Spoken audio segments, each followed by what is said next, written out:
When you walk through a storm, hold your head up high and don't be afraid of the dark. At the end of a storm, there's a golden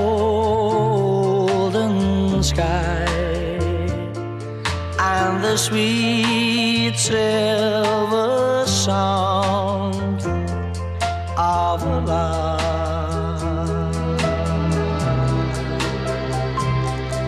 Walk on through the wind, walk on through the rain, for your dreams be tossed and blown.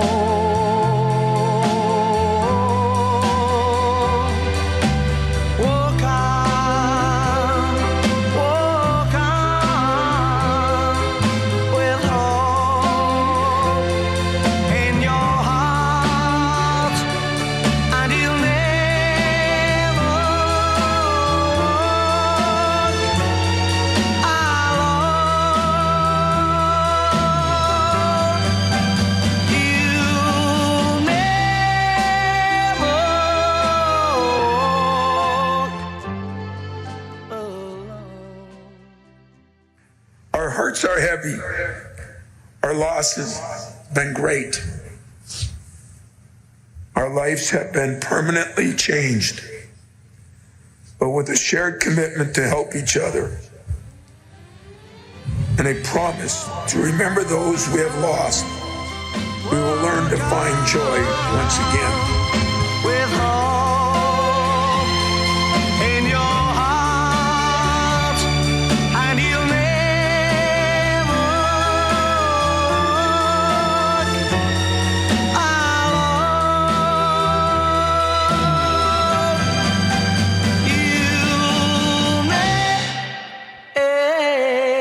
walk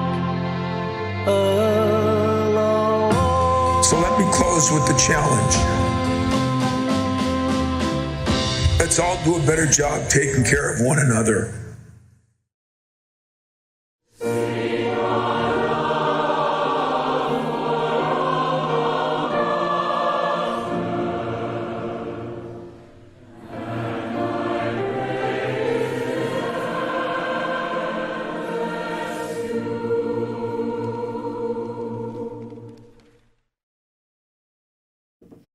Well, welcome and good evening to a wounded community. I appreciate you being here and giving me the opportunity to spend some time with you in what I think is objectively the worst week in the history of a school and an institution that so many of us love. To the 50,000 Michigan State students, the countless thousands living alumni, the members of the community and staff up in East Lansing, I just want to let you guys know that I am feeling everything you're feeling. I have fluctuated between grief, sadness, despair, hope, bits of joy along the way with seeing what some people are doing out there to help. And there's days, honestly, and moments that I don't know how I'm feeling. And even I don't know how I'm doing, but I do know one thing for sure. It's that there's no single act, no individual in existence that can break up our community, that will end the bonds that we have. In fact, the effort to do so has only strengthened them. And this is a community that has been built over the course of 186 years and counting.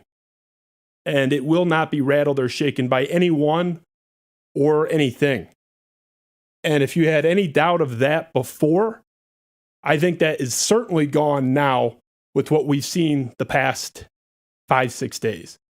I've been so moved by what we've seen. Obviously in East Lansing, people care, but our friends in Ann Arbor Nebraska, New Jersey, Florida, tributes down in North Carolina at Duke University. The support we've received is a reminder that there is a lot more good than bad in this world. And for this terrible thing that happened, and this person who did this to us and hurt the community we hold dear, they have failed to rattle us to the point where we're not going to continue to rally and support each other and love each other. And I consider that individual a failure in whatever goal he was hoping to attain. I'm proud of Michigan State. I'm proud of the surrounding communities, and I express my utmost gratitude, as I know many Spartans do, for all people have done for us. It really does mean the world to Spartans, and I know it takes a lot to get Michigan on our side, and they're firmly in our corner. And I can't thank them enough. To a man, I don't know a person up there in my circle in Michigan media who hasn't been wonderful. I've been reading a lot this week intentionally about the students impacted, in particular, the 3 that we lost. We still don't know the identity of all the wounded that are in recovery at the hospital, but I can't help but, if you read anything about any of the 3, I can't help but think that they were sort of the quintessential Spartans. They are hard driving, they're leaders, they're kind, they're servant leaders, and they attack life with vim. Reading these descriptions about all 3 of them, it's everything that the Michigan State marketing campaign sort of pitches. But it was them, and I have no doubt that if any or all of the 3 had not been victimized and lost their lives in this incident, they would have been one of the ones leading the vigil, painting the rock, leading fundraisers.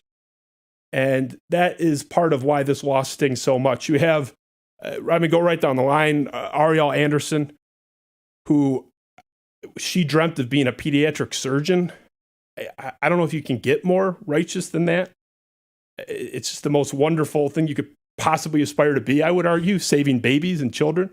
Brian Fraser was studying business, and I think would have been an incredible leader by all accounts. Everyone that's ever talked about that guy said he was gregarious, friendly, kind. He was in charge, but was kind anyway. Sometimes the popular guy wearing the captain's hat isn't so nice. He was the opposite of that by all accounts. And Alexandria Werner, who was dreaming to become a forensic scientist and with a focus in biology.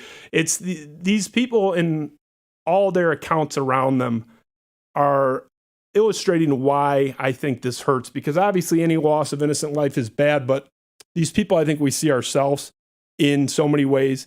Not all of us went to Michigan State, but whether you went to Michigan or any institution, we were all or currently are in that point in life where you're driving, you got your dreams, your whole life's ahead of you. And that's why this really stings, particularly, I think, for Michigan State people, because we were all 3 of those people as alums. So many students up there that were their colleagues now are feeling it more than anybody. I can't pretend to make sense of this. I can't act like I know why this happened, why this stuff happens. It has rattled me to my core. It has been devastating for me. And frankly, I don't think we're supposed to understand this. I don't think it's supposed to make sense. 5 other Spartans remain in the hospital, 4 of whom are in critical condition.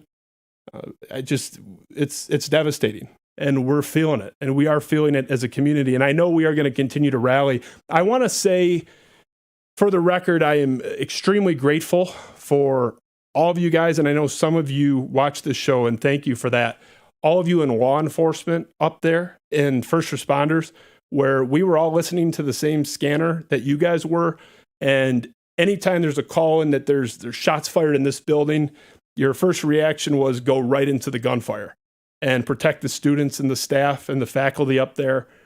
You guys were incredible and brave, and I'm so glad that none of you were hurt in carrying out your duties, and thank you for that. And the staff of Spiro Hospital, I don't really get biblical or holy on this show, but let's just say God bless your hands and your precision in your care up there, and please get our other 5 Spartans home as quickly as possible.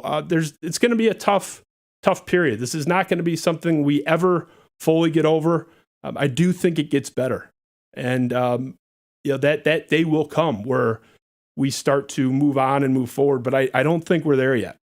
But in reflecting on the loss and how it's affected all of us, and in reading about, in particular, the 3 fellow Spartans who lost their lives, I was moved by a passage from Alexandria Werner's yearbook that was shared in one of her stories. And it's the only time I'm going to read off anything in this open here, but I don't want to get the quote wrong. So she was asked, she's a 2020 graduate of Clawson High School, and she was asked as part of her senior page, what advice would you give to the underclassmen as you depart? Her response was, I would tell them it's okay to feel tired, but quitting will never make you feel better. Today may be hard, but tomorrow will be better. Alexandria Werner. I think that's the lesson we need to take, is it's okay to be tired, be sad, be angry, be devastated. It's okay to be whatever you are right now. There's no one right way to handle this, and we're all kind of all over the place anyway. But hang in. It's not okay to quit. And I think she was wise beyond her years to give us that advice as a teenager a couple years before her tragic death. And I just want to say I will make it a point to keep their memory alive, everyone affected up there. And we love them, and I know their friends and family will miss them, and we will celebrate them as Spartans. So in this week's challenge, there's a guest I wanted to have on the show before such a terrible thing happened to Michigan State, and we were going to talk about serial killers and all sorts of crazy stuff that didn't really affect us, and I ended up needing her help a lot earlier than expected. This is going to be a little different. I think we're effectively having a therapy session for me, kind of on camera for all of you to look at. But I honestly really looking forward to exploring some of these topics. Savannah Dynkowski is a clinical mental health therapist, a University of Michigan grad. Very fitting, Savannah, because you guys have been in our corner this whole week, and I know you have a sister at Michigan State right now. I welcome you to the show, and I thank you for being here. And honestly, not the most wonderful of circumstances, but the most important, perhaps. Absolutely. And I'm glad that I'm here with you today. It has been a tough week for everybody. And so I'm just hoping that what we talk about today, whatever direction we go in, hopefully we can help some people, touch some people. So your sister is, we were talking a little before the show, a freshman at Michigan State right now. Yeah. And we talked about it a little bit, but what was that like being in contact with her while this was going on? Can you kind of tell that story for the backstory there? Yeah. She had called me. I was getting out of one of my other jobs, and she said, 30 police cars just went past me. Like, what's going on? I said, where are you? Are you in your apartment? Like, whatever's going on, lock your doors. You just need to be safe. I got home. I sat down in my kitchen on a step stool, and for 2 hours, that's where I sat, listening to the scanner and texting her back and forth the entire time. And in your position there, I assume you had some fear, obviously, for her securing herself. And, you're in this kind of weird spot because you're okay, I'm going to help people through traumatic situations. And here you are, and it's not you, but it's your sister and your younger sister, which I think makes a difference too. Yeah. I don't want to betray whatever, trust you have with her. I don't know how transparent she is about, her stuff, but to the extent you can discuss it, how has she been doing? Has she been kind of messed up by this week? I think it's kind of a typical experience up there. Yeah, I think what we need to keep in mind is that this is an abnormal experience that's happening. And so any reaction at the end of the day is going to be normal, right? Because there is no guideline on how to get through this. There's no, what should we expect? It's going to look different on everybody. So I know the first night was really, really difficult for her, and I'm sure just about everybody else on that campus, probably every parent and sibling and aunt and uncle and grandma and grandpa.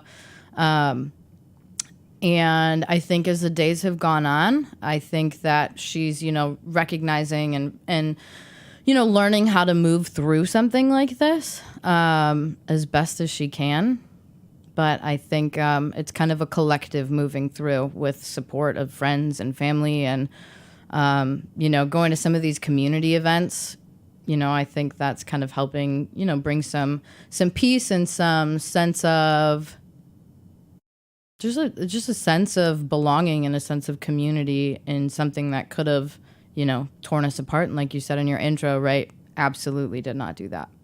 Just as a general matter, I try to find comfort in statistics. So when we've seen school shootings in the country in the past, which we've had a lot of practice with, unfortunately, my wife will go through the cycle of, I'm afraid for my kids at school. We have 3 young kids, 2 of whom are in school now. 1 is a little too young still.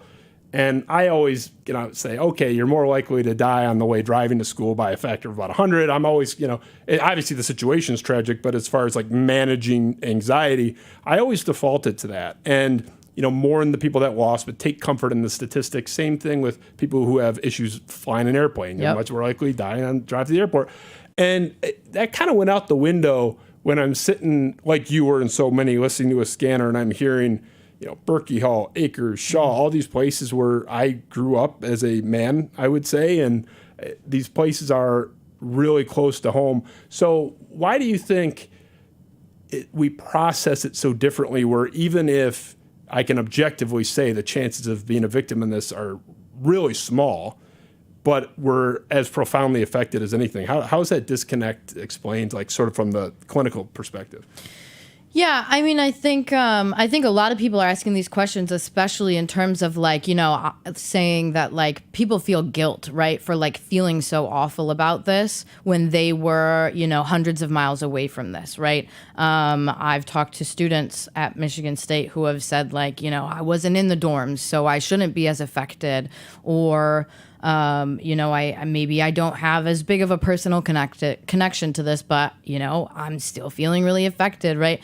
And I think a lot of it comes down to, our past experiences, right, what our defaults are. I think you can get very, Freudian and, psychological with it and say that, it all stems from the way we're raised. But, at the end of the day, I think it kind of comes from what we've experienced, whether that's, as a baby, as a toddler, as a child, as a preteen, as a teenager, as an adult. We all come with our own different set of experiences, our own different defaults, right? For people who have experienced anxiety or depression before, for people who have experienced trauma before, for those that we know that this is not their first school shooting or mass shooting, right? I think that can definitely change the way that we're affected by this. And 2, I think how often we're hearing about it now and how close it's feeling like it's getting is also definitely affecting our perspective, right? Proximity, whether that's physical proximity or emotional proximity to the situation, definitely changes the way that we think about things and react to these kind of tragic events. I'm sure, and you mentioned it sort of in passing, but I'm sure you've read about the handful of Oxford High students who, that's 7 minutes from where we're sitting right now. So that was affecting this community, but went to Michigan State. There was one account. Now, I'm pretty sure this is true, but based on the sourcing, but there was one of the Oxford High grads at Michigan State was under 100 yards away from shots both times. Was not just on some other wing of the campus, not to minimize anybody's experience, but one student in particular was close enough to hear gunfire in their senior year of high school and their freshman year of college. From a just role-playing perspective here, doing the work you do, if I'm that Oxford High student, I make an appointment with Savannah, in the first session, I'm telling you, I don't feel safe. I was in high school, I almost died. I was in college, I've gone through 2 shootings in 14 months. Why should I feel safe? How do you answer that? Because I wouldn't know what to say to someone like that. Yeah, it's a tough question. That's a really tough question to answer. I think sometimes you got to validate it, right? I understand why you don't feel safe. Yeah. and that's not a fair experience to have. But I think a big part of healing through these things and finding hope and moving forward, it looks different for other people, right? One person might need to hear that, there's a reason that they've been through this and they've survived 2 times, right? Another person might, be really pissed off to hear that. Somebody might just want to be validated in that. Somebody else might want to, find the things in their life that give it meaning and, chase those things and kind of have like a fearless attitude. Honestly, I'm going to say this probably a trillion times tonight. It is just so different person to person. So from the, clinical day-to-day mental health professional perspective, which you're coming from, you're going into work every day for the past couple of weeks, and then, this happens, and then you go through right after this a week of sessions. How has it affected you? What are you seeing? I don't know. Do they use couches, or is that sort of like a Hollywood No, yeah, thing? they got couches. Okay, yeah. so like, what are you hearing like on your couch? How has it been affected in your room? What are you seeing, hearing from people? I think what's kind of blown my mind the most this week is the amount of people who have pretty solid, deep connections to either the people who lost their life in this tragedy or the people who are fighting for their lives in the hospital. And even, I have some Michigan State students that I see. And I think it's just been kind of shocking, like how much this has affected so many different people at so many different levels. And it's been I'd say a pretty exhausting week, probably my most exhausting week yet. It's as a therapist, right? We hold space for people. That is our job, right?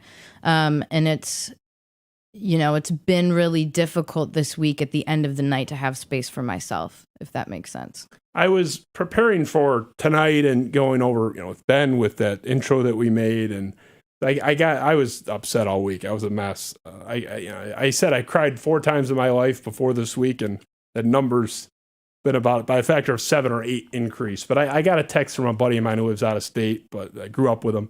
And he said, hey, he had called twice. I didn't answer. And he texted me, goes, it'll be real quick. I need you. And just a quick little thing, no emergency. But so I finally answer, and I had been like crying like 5 minutes earlier, and he could tell. He goes, are you okay? Like, did someone die over there? And I mean, not in my immediate family or ether. Yeah. And so we ended up talking about it for 10 minutes, and he's one of my best friends. He's a great guy, but he couldn't understand. He said, like, you didn't know anybody. You weren't up there. I get, like, we're all sad about it, but, like, why are you this upset? How is it different from Virginia Tech, Sandy Hook, which, I mean, is arguably the most tragic ever, just given the backdrop of that. I mean, what is the explanation? Because I am living it, and I don't even understand. I get being upset, but why am I so much more affected by this than the average shooting, which is unfortunately like every 3rd day here? Your emotional connection to the place that it happened, right? I mean, you said yourself you were listening to the scanner, right? And every time they said a hall, I'm sure you have a lot of memories that flood back up of the times that you spent in all of those places, right? And so how do you disconnect your experience to that place, your love for that place, the memories, the good, the bad, the ugly, the great, the wins, the losses? It would be surprising if you weren't super affected by this, given your love and your emotional connection to this community, the school, the institution, the sports, and the memories that you have there. What's the sort of blanket, and I know everyone is different, but if you're just hearing somebody up there struggling emotionally, they missed class for a couple of weeks, I mean, they haven't even resumed classes, but when they do, what's sort of your go-to starting point if you hear about somebody like that? Like, do you tell them, call a therapist, call a 1-800 number? Like, what's sort of the step one? And I ask because a lot of people are already kind of in the situation and they see the hotline number, but they're not calling it or they don't know what to do. What's sort of the starting point for someone that's struggling right now? So depending on the level of struggle, right? And depending on what kind of trajectory you've seen, right? Say we're talking, this is 3 weeks from now, and somebody's, nothing's gotten better for them, right? They haven't made a significant amount of progress, or things have gotten worse, right? That's when it's kind of time to reach out for help, right? If you're feeling like you don't know what steps to take, reach out to your friends, to your family, to the people in your circle who can help you with that. But I will say Michigan State University has done an absolutely incredible job of making their resources for crisis counseling and mental health counseling available and all over. Like if you go to Michigan State University or msu.edu or whatever it is, right? Like the number one thing on there is, a pop-up, and you click the pop-up and, 2 clicks later, you're at CAPS and, the psychological services on campus. And, what's great about, being in the therapy community, right? It was like Tuesday morning, I'm getting messages and things are being passed around, who has availability immediately to see anybody that's been affected by this. Students, staff, faculty, first responders, hospital workers, people, alumni, who's got availability. And there's been a trillion lists passed around. And you can find all of that information on Michigan State's CAPS website. So it's all right there, and it's all relatively easy to access. As a therapist, I always have to say, if you're struggling with thoughts of self-harm or suicide, going through a time like this, things just feel hopeless or helpless, always call 988, to talk to somebody at the suicide hotline. And if you feel immediately very unsafe, always call 911. There's a universality to a lot of the reaction here, unless you're completely insane and a sociopath, everybody's devastated. Everybody's at varying degrees of angry about what happened. And I think that is a shared experience. Where I'm intrigued and concerned is where it starts to gradually, and I think we're getting there already, move into the political bickering. Anyone that wants to verify this, have at it. Look at my mentions. I'm not even involved in this discussion. These 2 guys, you can look it up right now, Darko State News. These 2 guys are like killing each other, and I'm just mentioned in the thread. I got like 57 notifications, and as you might predict, it's right wing, left wing. So if you have someone, and I don't care about the political argument, because that's not what we're here to talk about, and it's not your purview, in the context of this conversation. But right or left, if you have a client that's coming in and is saying, I'm so sick of those goddamn Republicans or those goddamn Democrats or whatever, they have real anger about that, and they have different reasons why they think guns should be more prevalent, less prevalent, whatever. How do you navigate that? Is it a good thing to channel this to policy change? And would you tell someone, regardless, neutral to their political views, to, go write your congressman, or should that be separated? There's the argument of leave politics out of it. Like, how would you counsel somebody with that question? Yeah, I think if somebody is coming to my office and talking about that, I, probably wouldn't say leave politics out of it, right? Because if they're talking about it, it's going to be pretty difficult for them to leave the politics out of it. So yeah, I would validate. I think a lot of people, we see such a divide all the time. And a lot of times that divide is how people try to make sense of what's going on. As human beings, psychologically, we are wired to kind of always try to think why or how did this happen? And so a lot of times politics are a way for people to figure out, kind of their why and what do we do. And so, yeah, I would encourage them, like, if this is something you're passionate about, if this is something that you think needs to be a bigger conversation, then, whatever group that you need to be a part of, whatever letters you need to send, like, I support that. It doesn't matter what side you're on. Kind of like you said, it's not really my job to take sides at the end of the day, right? My job is to support. And so if the politics is somebody's biggest issue with this, then absolutely, and quite honestly, they might be hiding behind a lot of, emotion that they're kind of channeling into politics. And that's understandable too. I get the perspective of, like, sure, you'll validate them sharing it with you. You'll validate them doing the, I'm a bill and, write their congressman and all that stuff. I totally can see that. Where I would push back from the layman perspective, from the unqualified to disagree with you about anything context, would be whether or not it's beneficial at all to engage in the kind of stuff that I'm referring to in my Twitter feed, which again, I'm not even a part of. These guys have been like 20 tweets back and forth each at each other's throats. I just think that part of it is the downstream worst part of this. Obviously, upstream is the loss of life. That's a given. But the downstream sort of consequence of it is we have the unity. We have those couple days of, rah-rah, and we're all around the same flag. And then it integrates into, okay, now it's time to get the guns. Okay, now it's time to arm the teachers. And two sides are arguing. I mean, don't you think as a general matter, sure, write your congressman, but it's kind of, the politics is kind of toxic. Like, isn't it a net negative? Potentially. I mean, you could say the same about a lot of ways that people are coping with this, right? You could say the same about people who have had the news on 24/7 for the last 4 days, 5 days, right? You could say that that's probably, not helpful. You could say that for the people who've been on social media the entire time, not, just kind of being by themselves and taking this all in, right? You could say that's not really positive. I get what you're saying. I just think that some people are going to be more driven to be, more emotional or maybe, are focusing on community or family or, variety of things to move through this. And for some people, if arguing politics is how they move through this, like, again, there's no normal reaction to an abnormal situation. It's really all. It's just a bummer, though. I Absolutely. I don't want to see that stuff. Yeah, I mean, the fighting is a bummer. Absolutely, I Yeah. think the fighting of it is a challenge for sure.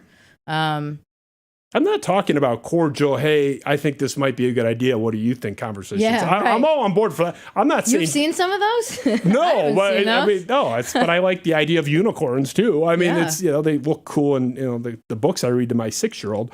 But I don't think it's really realistic for the vast majority of people. I mean, there were people that were screaming at me because they didn't think I had the perfect reaction to it because I had mentioned Shaw Hall as being mentioned on the scanner, and even though I had 3 qualifiers on it and said it's unofficial and it was 1 911 caller and all this stuff, and so it's like people were coming at me for something as trivial as that. This political conversation is so negative. That just, to me, I can only speak for myself, but I hate that stuff. And I'm not talking about hey, what do you think of this bill on the floor? I'm talking about the demonizing each other stuff, and I think that's where we kind of lose the plot a little bit. I mean, is that completely off base? No, 1,000%. I think the divisiveness is not really that helpful. Yeah. They're mean. Do you see this stuff? I mean, one of the best things you can do in times of trauma, one of the most helpful things that you can do for yourself to move through trauma is to be kind or helpful to other people. Truly, like, I'm talking scientifically based. One of the best things you can do is be kind to other people. Why does that work?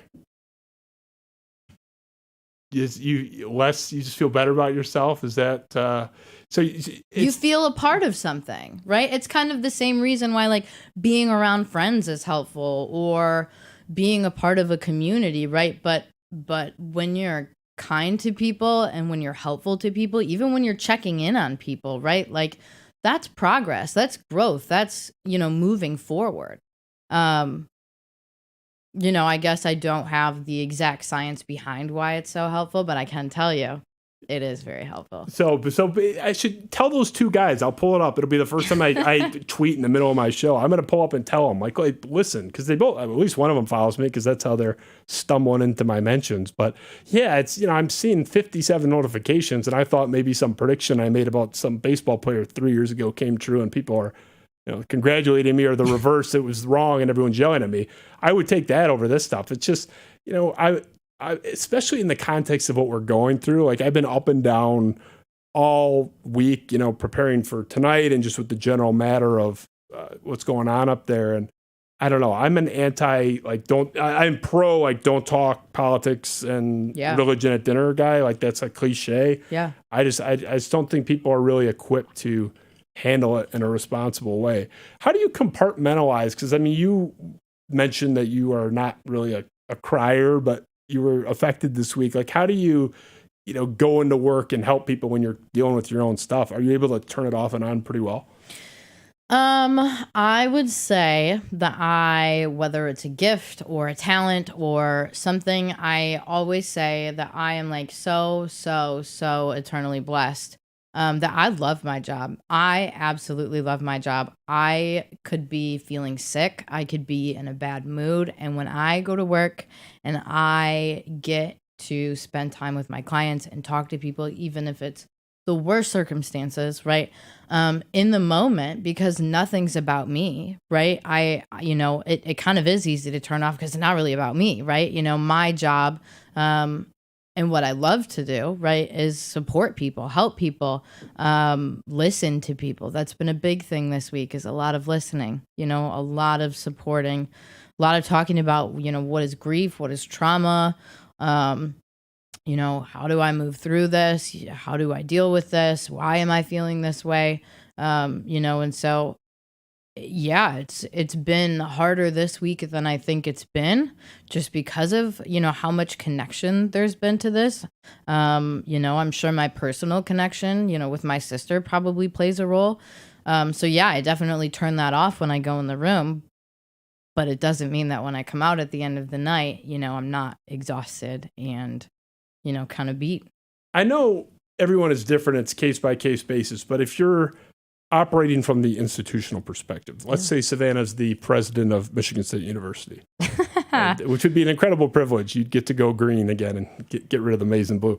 But let's put you in the situation where you're the president and it's your call. Where do you stand on the get back to normal thing? Like, for example, the basketball game that's taking place this weekend. Mm-hmm. There was an argument that maybe it won't happen. Should it happen? And I think the layman's explanation for why it should happen was it'll be a sense of, normal and getting back to normal and unity. There wasn't much pushback on it, but there was a little bit. But the example of classes, you had people saying, I will not be reporting the class on Monday.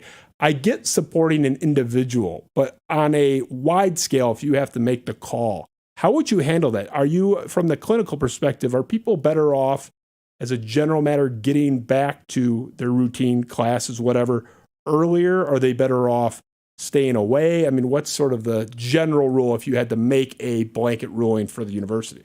Yeah, if I had to make a blanket ruling, it honestly probably would be let's try to get some routine going, right? I think it's clear that this routine is not going to look like the routine that was happening pre-Monday, right? This is going to be, pieces of an old routine, right? And pieces of a new routine. It's definitely going to be hard. It seems like, from what I've read and what I've heard and what I've seen, that the university is going to be very understanding, especially when it comes to like classwork and tests and homework and things, and attendance and things like that. And honestly, I would say, like, from a clinical perspective, that's probably the right call.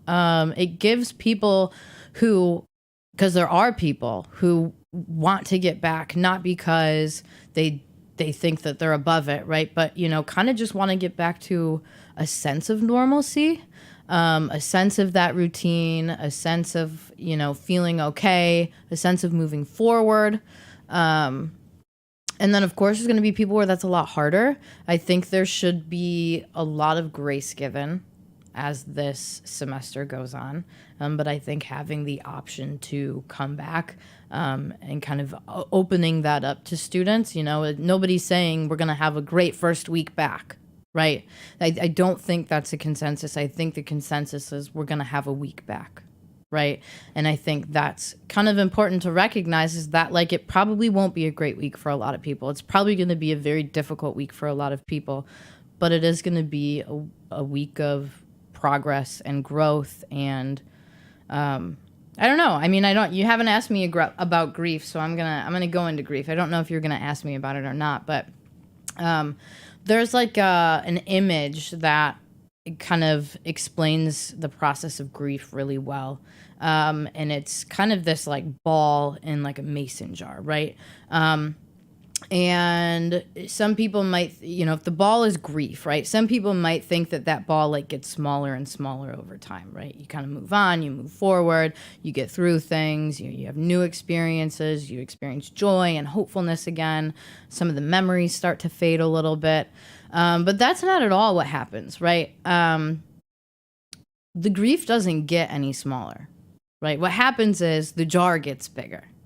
Right. And so when that ball is in that little jar, right, and you drop a bead in there, the chances of that bead hitting that grief is pretty likely. Right. So the chance of being on campus and feeling absolutely awful as you walk through, the halls of your dorm, the halls of the buildings, walking down Grand River. Right. I mean, you're probably going to have a lot of memories come up of a really traumatic night, or maybe memories that you feel aren't the same anymore, right? But over time, as that jar gets bigger, right, and you start to throw like little beads in the jar, there's less and less of a chance that those beads hit the grief ball, right? And then, the faster you start to make new memories and you start to build new connections, and the more you focus on that, right, the faster that jar grows for you. So the faster you can get there on campus, the better, right? Is a general thing? The faster you can get into a routine that feels more normal, the better. Yeah. Well, right, but if your prior normal was living at Michigan State, I'm not saying like me go up there. As a blanket statement. Yeah. Yes. Yeah. Because it gives you an opportunity to make those new memories, to have those new moments, right?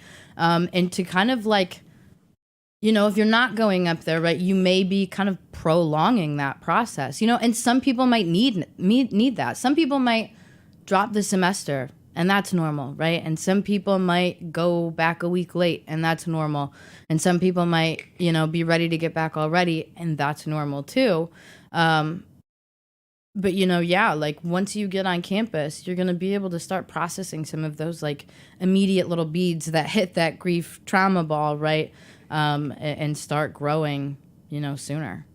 Are you familiar with Mike Valenti? I don't know how plugged in you are to Detroit sports media and all that stuff.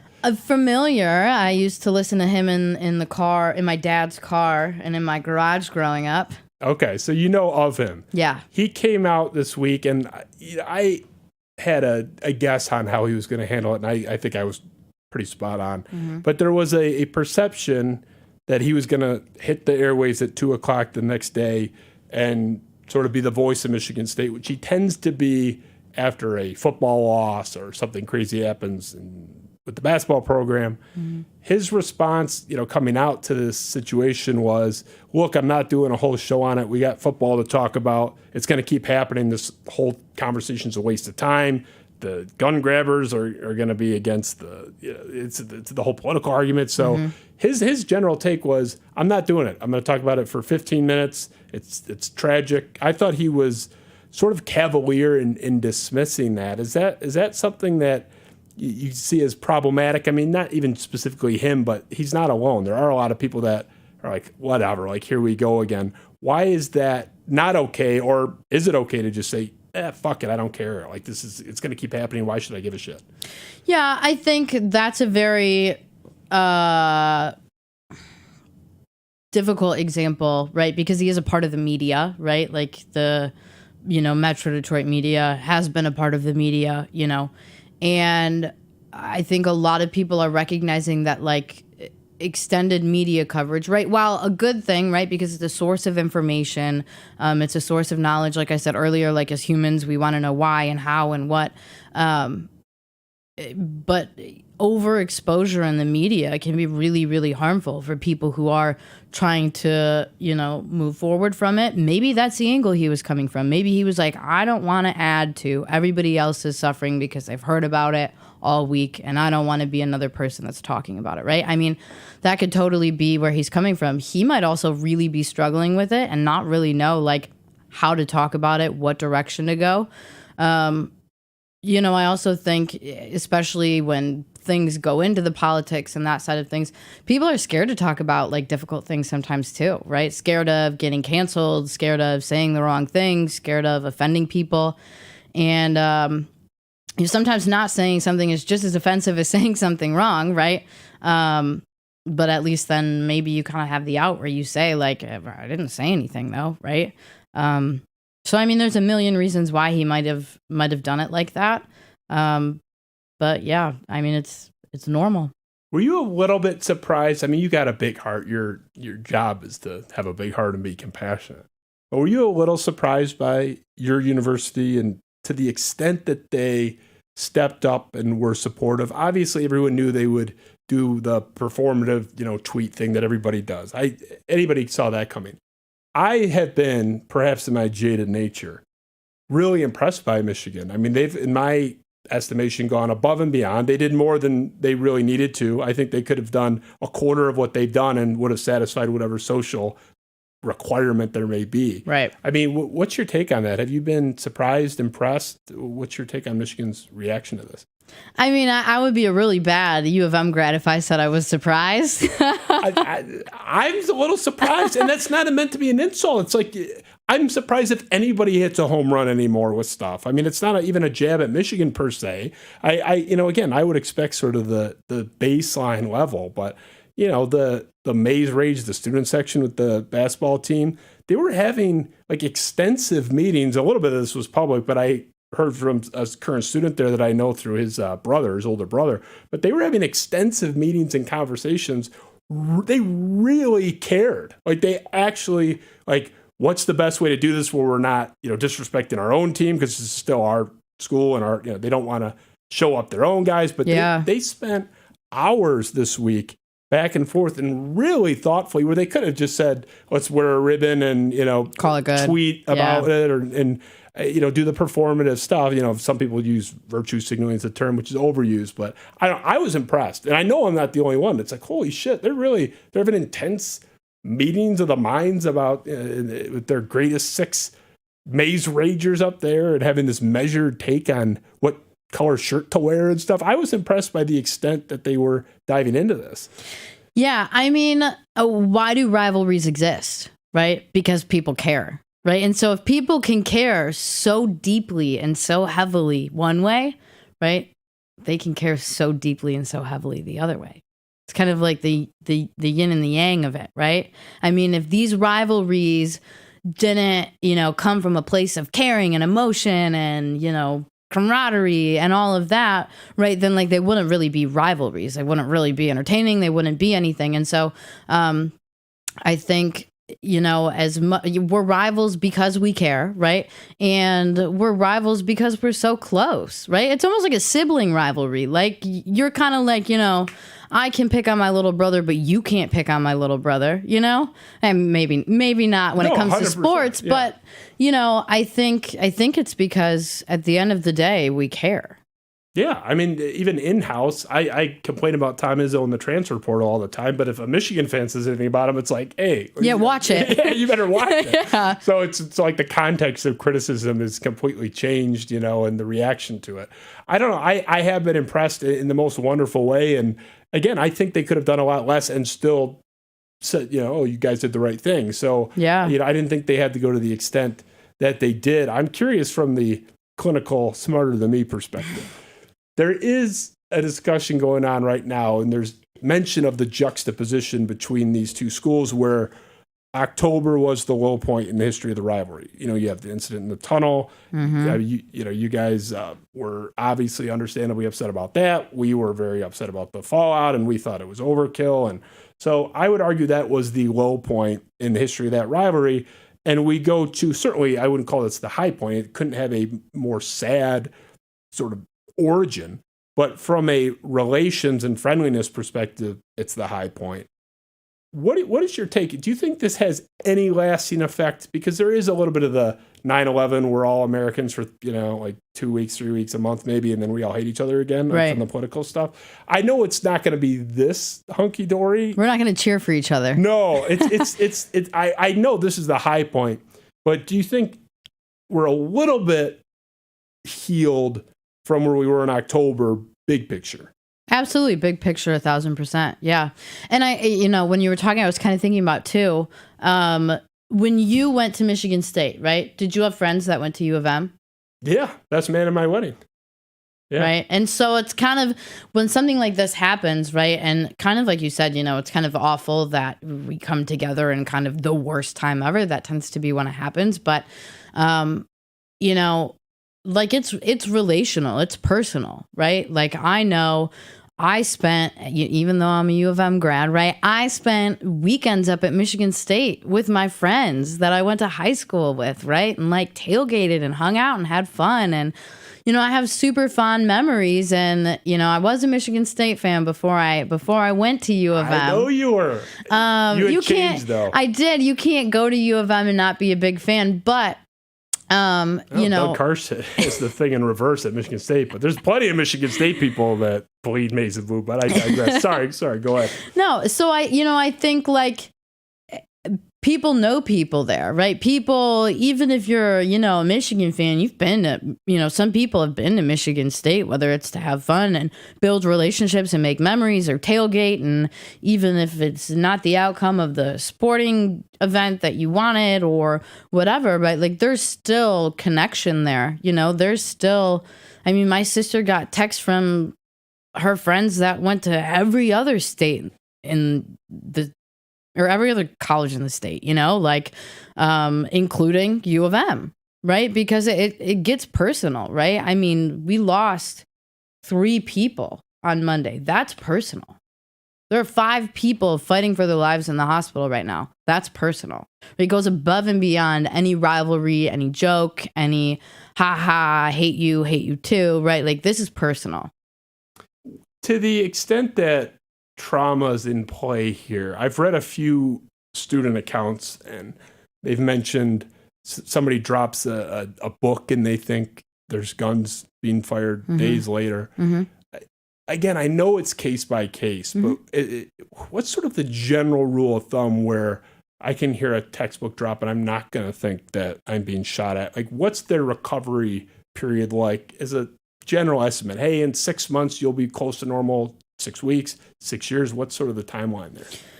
I would say, and maybe this is a little bit shorter than expected, but I would say about 2 weeks. I think at 2 weeks, if you're hearing a book drop, and it causes a pretty visceral, physical, emotional reaction, it might be time to talk to a professional, right? Just to get support and like how to deal with that, how to cope with that. What are things that you can be adding into your life or taking away to, help you progress and not kind of keep you stuck in that place. I would almost extend that timeline because there hasn't been, a lot of students haven't been on campus, right? So then once students go back to campus, right, then I would maybe say like 2 weeks from then, right? 2 weeks from when they're in the place that this happened, as kind of like a guideline, right? Whether it's parents looking out for their kids, friends looking out, for their friends, or for, students, faculty, staff, first responders themselves, give yourself about 2 weeks of grace in this scenario, and if you're really not seeing things get better, or you're seeing things get worse, then it's time to reach out for help, I think, and you be on a path to getting better, and 4 months from now, somebody drops a book in class and the whole class goes down, right? That's normal. That might be, the new normal for a little bit, right? At least for some people. And so I think we need to understand that like healing isn't always linear in that way. You might feel like, okay, like I'm feeling, a student that goes back to school might be like, okay, like I'm getting back in the swing of things. I'm feeling good. Like I'm finally feeling like I'm not looking over my shoulder. I can like, at least attempt to focus during lectures.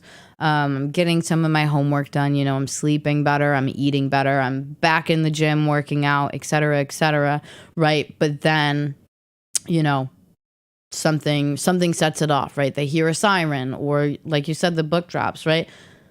Yeah, they might have that reaction. It doesn't mean that they're taking steps backwards. Honestly, like seeing those things die down would just be steps forward. But, it could be 10 years from now. You could kind of have that reaction. So I think it's just kind of generally recognizing a decrease in those kind of challenges over the next 2-3 weeks. Do you use CBT in your... I do. So that's a modality you use? I love behavioral CBT. Therapy.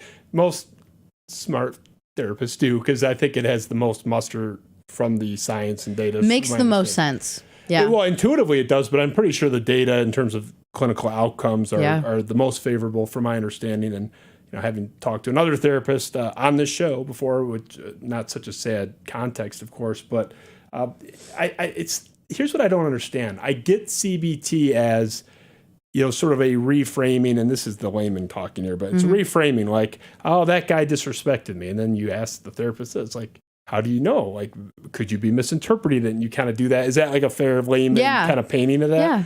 But I don't think that's the challenge for I hear a book drop, I think a gun's going off. Because I think they don't need to go through the exercise. They know it's a book drop after that initial 2 seconds. Yeah. But they're still frozen by that. Like, what's the actual intervention? Like, what do I do? Because I've heard that, it's not always one kid mentioned the book, but there were a couple other. I heard this sound. I heard a door slam. Yeah. This is what actual students are out there saying right now. What's the exercise? I feel like just talking through and, could it not be a gun? Like, they already know that. What's the answer to that? Exposure. The more time you get exposed to, right? Because I'm sure you hear people drop things all the time, right? And you don't think twice about it, right? So the more you're exposed to loud noise, oh, just a door, loud noise, oh, just a book, loud noise, all those, and not just for the book, but for everything, right? The more you're exposed to more typical outcomes to certain scenarios, right? The more your brain is going to start to remember that, like, oh yes, like this is more typical, right? And that's why it can be so important to get back into a pattern, right? Because then you can start kind of rewiring your brain in that way to remember that, while this traumatic event might have like shocked your brain into, being scared, anxious, nervous, depressed, all of these things, right? We can kind of get back to where we were just by like the experience, right? Like recognizing that your core thought process around the world, right, might typically be the world is a good place where bad things happen, right? And so maybe for 2 weeks, you feel like the world is a really bad place where good things happen, right? And then over time, you kind of get back to that place where, like, okay, the world is a good place where bad things happen, and I can recognize that again. And in my understanding is you're not a criminologist in terms of the study of that field, but there's so much overlap there because it is. I mean, criminology is a study of the psychology and mental health or lack thereof of criminals. So there is, on the Venn diagram, a lot of overlap there. I'm not going to mention the shooter's name. I, as a general rule, don't do that. And I don't want to get too much into empathizing with him because I couldn't think of a less relevant figure to do that for and a less appropriate figure to do that for. But from the perspective of these students that are wondering, and me as an alum wondering, why does this happen? Like, why would somebody do something like this? He has no connection to Michigan State. People were so baffled. It's like he had to have been slighted by somebody up there. Right. This misdirected anger. Yep. How do you talk somebody through that? And I know you're not a criminologist, but work with me on the overlap. Mm-hmm. Why do people do what this guy did? Why does that happen? I mean, I would say that any type of mass murder or mass shooting is like irrational, right? Yeah, certainly. Right. It's so indiscriminate. I mean, it's like if you're not like in a war. I can't imagine. Mm-hmm. Right. There's no reason. I think that's why we grapple so much with this is because it's completely irrational, right? I mean, a rational thought doesn't say go murder people or go scare people, right? Like your rational brain doesn't tell you to do that. So when somebody has the irrational part of their brain making their current decisions for them, right, we will not understand why. We can't understand why. As much as we want to put something behind it, place meaning on it, find answers, right? Like at the end of the day, we might be stuck with the answer of nobody knows, right? Because it's pretty irrational. You think as a general rule, people like him are, and again, not just him, as a general rule, are savable if they receive counseling? There was a famous TED Talk, I can't remember the gentleman's name, but he said, it's a really famous TED Talk on YouTube. I was almost the next school shooter, and he was, made fun of for being overweight and all this stuff, and he was had bought a gun, was ready to shoot up the school the next day. Can't remember all the details, but one person reached out to him with it was kind to him at school, and that encouraged him to get help. And he's like the nicest guy ever, and is helping people and giving lectures for free all around the country now.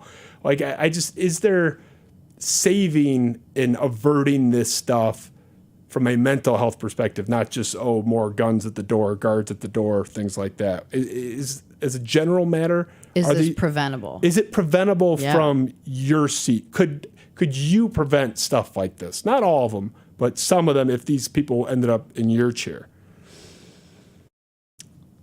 I wouldn't be a therapist if I didn't believe that people could change, right? If I didn't believe that people could get better, that people could make progress, that people could grow, I wouldn't be a therapist, right? So I have to believe that this is something that could change, but it brings us into a significantly bigger conversation of where does that start, right? Where does the help start? Does it always start with mental health, right? Which is typically our first,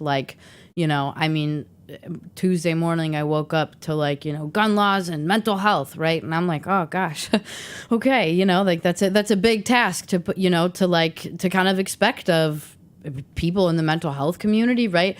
But I think it's more systemically challenged than we think it is, right? I mean, some of this stuff starts in schools, right? And in education, right? People don't have an education. Can you expect people to take care of their mental health? And I'm not talking about a college education. I'm talking about a third grade reading level, right? If people don't grow up their entire life not having, knowing where their next meal is coming from, right? Or knowing how they're going to get to school or get home from school, or if anybody's going to be home when they get home from school, right? I mean, can you expect these people to prioritize their mental health, right? And so I think it's a much bigger conversation with, in a much bigger topic that might not always start with mental health. It might just start with human rights, and could absolutely turn into a mental health conversation after people, have their needs met. Because on the hierarchy of things that, we need to take care of, basic needs are on there first. And there's a lot of people, I'm absolutely not saying that everybody who doesn't have their basic needs met are irrational or could do something like this. But, if whatever basic needs aren't met for you from a developmental standpoint, right, from a young age or at some point, along the line, that might really be the problem that needs to be solved first. I think it's such you mentioned it, what a hill to have to conquer. It all kind of flows to you guys in the immediate aftermath. Mm-hmm. That, and I guess to a lesser extent, the politicians. It's they're charged with fixing this. And maybe defaulting to my cynical nature, which I try not to be, but I do have a little bit of the Mike Valenti element, not where I'm ever going to say, oh, fuck this, I'm not talking about it, because then you're really in trouble. Right. But I do have a little bit of the defeatist attitude generally where this is never going to be solved. I think you're just sort of in a mitigation phase and mitigation perspective as a society, right? I don't think you can get to zero of these shootings, but we do have a unique problem in this country.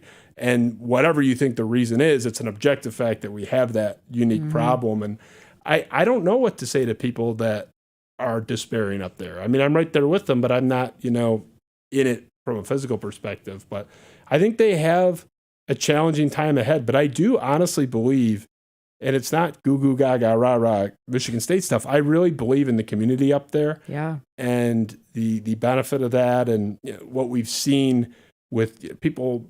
A girl named Kayla in our fan base who I'm friendly with was making koozies, and it's $5 each one goes to the victims and their families. And I've just been really impressed by how the community has rallied. And I think that you kind of touched on that, where people find comfort in doing nice things for others. Because all these people, I'm involved in some stuff too.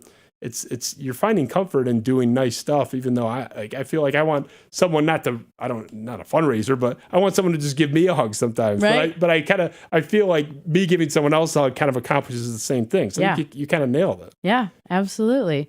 I mean, and I think we take so much comfort in community when these things happen, because these things can feel so lonely, right? Like the feelings that you're feeling, even though people are going to tell you, everybody's feeling this and everybody's feeling that, and it's okay to feel this, but it feels so lonely inside to feel hopeless and helpless and frustrated and to not know, right?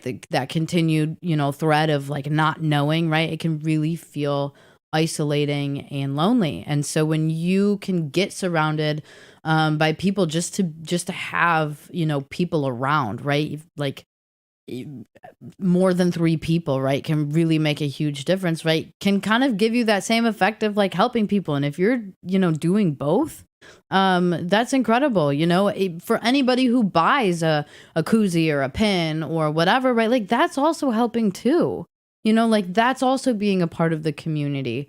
And I think that's really, really healing for a lot of people, because we just feel less alone. As humans, one of our greatest desires, right, is to love and be loved, right, is to have connection. And so in some of our lowest moments, that's one of the best things that we can strive for.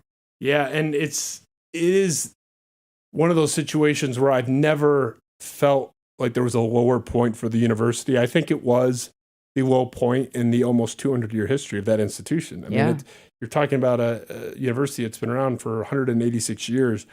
I would challenge someone to present a darker moment, but in the immediate aftermath of that, you're seeing some of the lightest moments where hand in hand with kumbaya with, Michigan fans, and they're coming to our vigil, we're going to their vigil, and the things people are doing for each other. I really feel this has an opportunity to make this community up there, and by extension, everyone around the world with any ties to Michigan State, stronger than ever, and end up becoming, obviously you would never say a good thing, because that's an obvious incorrect false statement, but long-term a strengthening event for this community. Is that a fair takeaway from what you're seeing? Yeah, absolutely. I mean, you talk about sports all the time on the show, right? So if you want to talk about, an athlete who's been dealing with a shoulder issue,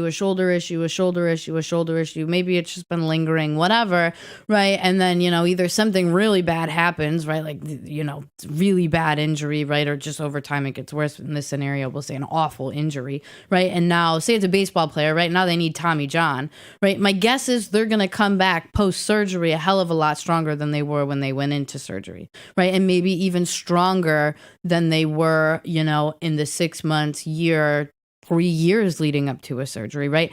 And that's kind of what what a lot of people are experiencing through this, is kind of like surgery, right? Like we're kind of recognizing that like life sucks sometimes, often, right? Even for some people, right? Like life isn't fair. Life can be really tough, right? But like together, we can come back stronger. We can get through this. We can move through this. We can grow through this, right? And it doesn't mean that we're not going to be affected, right? Somebody that gets Tommy John surgery is always going to have a scar, right? It doesn't mean those things go away, right? But we can come out of it, so strong and so connected, and that's like a beautiful thing. It is, and I've been so touched by what we've seen, and we're just getting into it. I mean, there's a lot of people I know working on things that the public doesn't even know about yet in terms of drives and fundraisers and events, and really been moved by that. Ben, can you throw the graphic up there? We did want to share it for anyone out there that is in need of help or thinks they may be in need of help. Now, this is directly from Michigan State. We're not going to read the whole thing verbatim, obviously, for the majority of you watching, you can see, but this is speaking to Michigan State's availability of resources and what they've done. And we do encourage you to call 517-355-8270 if you feel like you're in an immediate crisis or you need immediate help. It is important to use these things. And I know a couple of people have shared their experiences publicly about engaging in these and how wonderful it's been for them. I appreciate those people on Twitter. One of them is a prominent account, Peach James, talked about, hey, I just talked to a girl named Ashley and it really helped me. And I encourage anybody out there, and he's an alum, he's not a current student. These resources are so widely available, and it's really important to make use of that. On that note, as we wrap up, are you taking new patients right now, new clients? Are you booked up? I have some availability during the mornings and kind of daytimes. My nights are completely booked, but I do have some availability during the morning and the day. I can see anybody who's in the state of Michigan. I can see, you can go to my website, and you look me up online and you'll find, what insurances I take. But, in this scenario, right, I'm kind of willing to work with people on what they need, for the interim. So yeah, I have a little bit of availability, not a ton. But the reason I wanted to ask is, so is it okay if I say to call you? It may be the first 4 callers, it's like a radio contest. Yeah, because you only got a couple of spots open. But. Yeah, and you know what? If somebody calls me and I can't fit them in, I have lists of resources that have been compiled for this situation specifically, right? And I have great referral sources and awesome colleagues that I can always refer to. So if people feel comfortable calling the person that they've, been watching or listening to, then I'm happy to facilitate that too.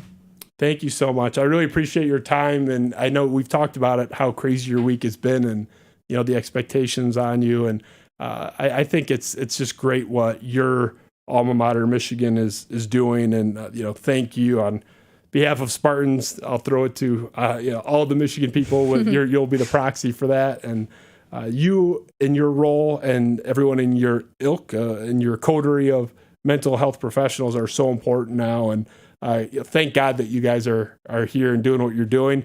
When people have a lot of needs and complaints, that's the reason I cut them out. You actually, I'm talking daily bugging me. I don't like the negativity. I'm there if you need me. You can't need me every day. You are the opposite. You're for my job, I want to just listen to people vent and have, their problems shared with me. So as someone that tries to avoid that for my own, good chi and stuff, I sincerely admire you and everybody that does what you do. And I can't thank you enough. I know how critical you guys have been for helping Michigan State and everyone in that community through this. So thank you for that. Yeah, thank you. And thank you for having the space where this kind of conversation can happen, where we're not getting in political debates and we're not, fighting over anything, right? Where we can both sit down and recognize whether I say go blue usually and you say go green, right? That we can both sit here tonight, and support Michigan State and say go green and recognize that this is a tough time. And so I'm glad to have this opportunity, to have this open conversation and be able to share a little bit about what I think and listen to a little bit about what you think. Well, we do have so much common ground, and for all the Michigan State bickering, you and I have a lot in common. We happen to be in love with the same man. So you're engaged to the best looking guy in Detroit media, who I can't go 4 shows in a row without mentioning that he's got the most fantastic hair, and you're in for it for that marriage, because you're going to be warding off people with a stick. We walking around looking like that guy does. I don't envy you in that regard, because you're gonna have to be hyper vigilant in that regard too. I'm probably your biggest threat, but yeah, I'm gonna have to keep my eyes open when I sleep, right? Yeah. So just for me, other people may be respectful, but I've had my eyes on that guy for a long time, and I'm actually a fully straight, happily married guy. But if I were ever to swing the other way, it'd be into his arms. He's a beautiful man with beautiful hair, and wish him well down in Lakeland. Sincerely appreciate you, everything you're doing. Again, in the context of this crazy week in your schedule. I know you were drained yesterday and had appointments all day. Appreciate everything and you being here. Ben, hats off to Ben. You're the belle of the ball, man. I owe you big time for the incredible intro you made with an assist from Eric Williamson. Really appreciate you guys and coming through as you have. And for everyone out there in Spartan Nation and the Michigan fans who have supported us, we appreciate you. We love you. And I repeat every time I come on in front of a microphone, Twitter Spaces, whatever now, if I can ever be of any assistance to anybody up there, I've been flattered that a couple of Michigan State students, current students, have taken me up on that, just to vent and talk and talk about podcasting and radio stuff. And I'm honored to have had that offer taken up a couple times. Please don't hesitate to reach out. We are here for you, and I will do anything and everything in my power to help you guys. And that's what we're about. And sincerely appreciate you guys taking time with us tonight in your crazy schedules. Spiro Avenue Show, Justin Spiro, Savannah, thank you so much. Thank you.